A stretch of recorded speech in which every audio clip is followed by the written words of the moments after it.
So we have already discussed about all the drugs. ठीक है, तो अब हम लोग ड्रग्स को, जैसे कि हमने उस ड्रग्स को ब्रॉडली क्लासीफाई किया था स्टिमुलेंट्स, डिप्रेसेंट्स एंड हेल्यूसिनोजेंस वगैरह में। ठीक है, तो ऐसे भी अगर हम ड्रग्स को अगर मतलब उनके बिहेवियर पे, जैसे कि वो हमारे बॉडी में किस तरीके से मूड को ऑल्टर करते हैं या क्या इफेक्ट्स छोड़ते हैं, अगर उसके बेसिस पे डिवाइड किया जाए तो दो टाइप्स के ड्रग्स हमें देखने को मिलता है। एक होते हैं psychotropic and psychedelic drugs. Psychotropic का मतलब होता है कि जो हमारे मूड्स को ऑल्टर करें, यानी कि हमारे बिहेवियर में चेंजेस लाना, हमारे थॉट्स, परसेप्शन, इन सब में चेंजेस लाने वाले जो होते हैं, हमारे इमोशंस को ऑल्टर करने वाले, उनको हम लोग बोलते हैं साइकोट्रोपिक ड्रग्स। जैसे कि इसमें आते हैं डिप्रेसेंट्स। डिप्रेसेंट्स हमारे सीएनएस को स्लो डाउन करते हैं। ठीक है, स्टिमुलेंट्स हमारे सेंट्रल नर्वस सिस्टम को एक्टिवेट करते हैं, बॉडी को एक्टिवेट करते हैं, अलर्टनेस बढ़ाते हैं। तो ये हो गया कुछ हमारे मूड में चेंजेस आ गए। इनको लेने के बाद हम लोग काफ़ी स्लो डिप्रेस फील करते हैं। इनको लेने के बाद हम लोग काफ़ी एनर्जाइज फील करते हैं। एनाल्जेसिक्स भी जो हैं ये एक टाइप के डिप्रेसेंट ही होते हैं। ट्रैंक्विलाइजर्स जो हैं वो हमारे बॉडी को स्लो डाउन करते हैं, ट्रैंक्विलाइजिंग करते हैं, मतलब बॉडी को शांत रखते हैं, मूड को स्टेबलाइज करते हैं। तो ये सब कुछ साइकोट्रोपिक ड्रग्स होते हैं।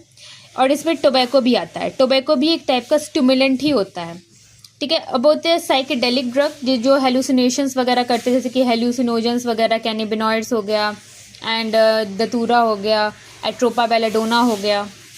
इनमें डिप्रेसेंट्स में ओपियॉइड्स जैसे कि मॉर्फिन, कोडीन, ठीक है, हीरोइन हो गया। ट्रैंक्विलाइजर्स में आपका बेंजोडाइफिन्स एंड बार्बिट्यूरेट्स हो गया। एनाल्जेसिक्स में आपका मॉर्फिन हो गया। एंड देन स्टिमुलेंट्स में आपका कोका एल्कलॉइड्स हो गए एंड एम्फिटामीन्स हो गए। ये सब दीज आर स्टिमुलेंट्स वगैरह। Now let's talk about tobacco. Tobacco के दो मेन कंस्टिट्यूएंट होते हैं। एक होता है एक एल्कलॉइड, जिसका एक अच्छा एग्जांपल है एलएसडी। एलएसडी जो होता है एक नेचुरल एल्कलॉइड होता है जो आपके फंगस से डिराइव किया जाता है, जिसका नाम होता है क्लेविसेप्स पर्प्यूरिया। ये हम लोग बायोलॉजिकल क्लासिफिकेशन में पढ़ते हैं। ये एक एस्कोमाइसिटीज क्लास का मेंबर होता है। ठीक है, इससे डिराइव किया जाता है ये मॉलिक्यूल जो टोबैको का कॉन्स्टिट्यूएंट होता है। ठीक है, दूसरा मॉलिक्यूल जो होता है उसको बोलते हैं निकोटीन। निकोटीन क्या करता है, हमारे एड्रिनल ग्लैंड पे एक्ट करता है और एड्रिनल हार्मोन्स निकालता है, जैसे कि आपके एड्रेनलिन एंड नॉर एड्रेनलिन हो गए।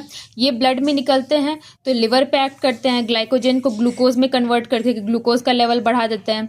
अब हमारे बॉडी में ऑक्सीजन का डिमांड बढ़ जाता है तो रेस्पिरेटरी रेट बढ़ जाता है, जिसके कारण ब्लड और ज़्यादा पंप करना पड़ता है, तो heart rate as well as BP increase हो जाता है।